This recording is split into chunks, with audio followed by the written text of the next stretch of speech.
Hello, my name is Miley, and for the past 7 weeks, I've been training to ride 100 miles from Long Beach to San Diego.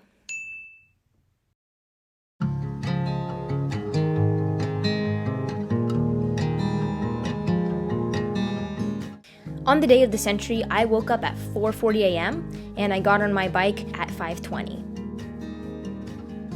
But by 6 o'clock, I had hit 10 miles and was already in Seal Beach. By the time I got to Huntington Beach, I hit 20 miles, and it was all quick coasting up until that point. It was really flat, there was barely any traffic, and I didn't hit any stops.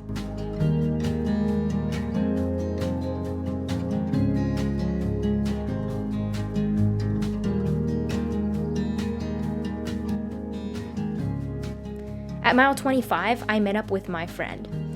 This is Michaela. She's a college triathlete who is just crazy enough to agree to going on this ride with me.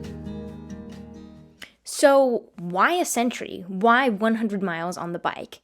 I am mainly a runner. I ran cross country all 4 years in high school, and I decided to run a half marathon in February. While the training went really well for that half marathon, unfortunately, after the race, I fractured my foot. It's a very small stress fracture, but it was taking a really, really long time to heal, so I had really no other alternative other than to jump on the bike to keep up my fitness. Now, being on the bike for so long, it just made sense to set a goal and actually train for something. We hit mile 30 just before 8 a.m. In Crystal Cove, we started to hit some hills, and throughout this ride, there were lots and lots and lots of hills. But what comes up must come back down, and indeed, down we went.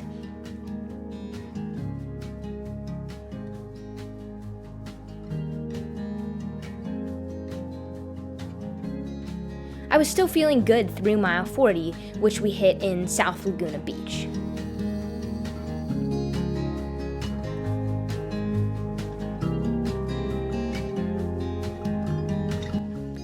At around mile 45, we decided to take a 5-minute break so that I could route my GPS and get some snacks out of my saddlebag. We hit mile 50 at Dana Point around 9:30 a.m. Halfway point. It's really pretty.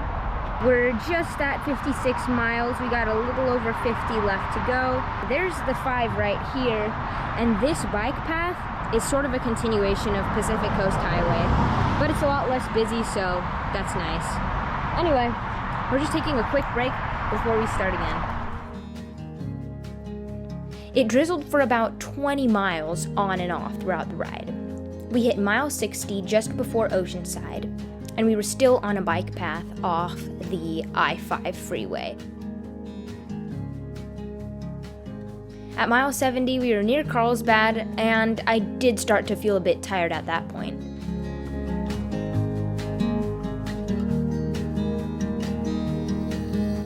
But I didn't hit a wall until mile 80. Man, that was rough.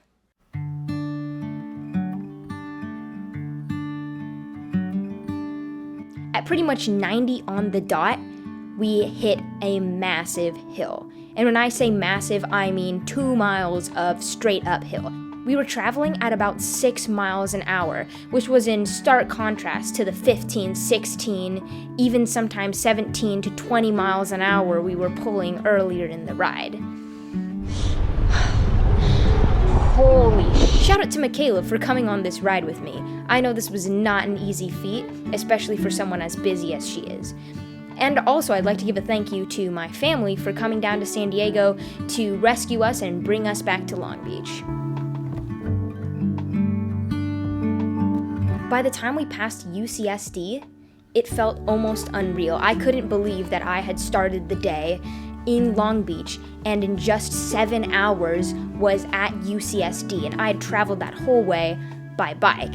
It was surreal and by far the furthest distance I'd ever ridden from home.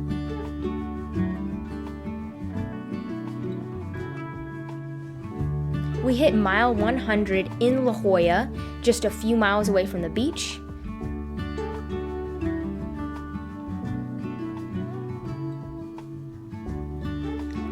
Finally, we ended the ride at 105 miles, again 3,300 feet of elevation, with only 2 5-minute breaks, and the rest of the stops being at stoplights. It took us about 8 hours to complete the ride.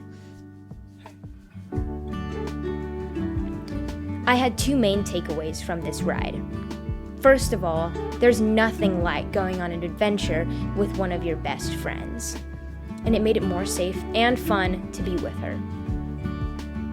The second takeaway is that you can achieve whatever goals you want if you take responsibility for it, if you take ownership of that training and of all of the work that it requires into your own hands. It's really easy to make excuses, especially when you have a bunch of other things that you're juggling in life, but if you are really dedicated to a goal, then you will find a way to make it happen. So that is it for this video. If you enjoyed it, make sure to let me know. Thank you so much for watching, and I'll see you in the next one. Peace.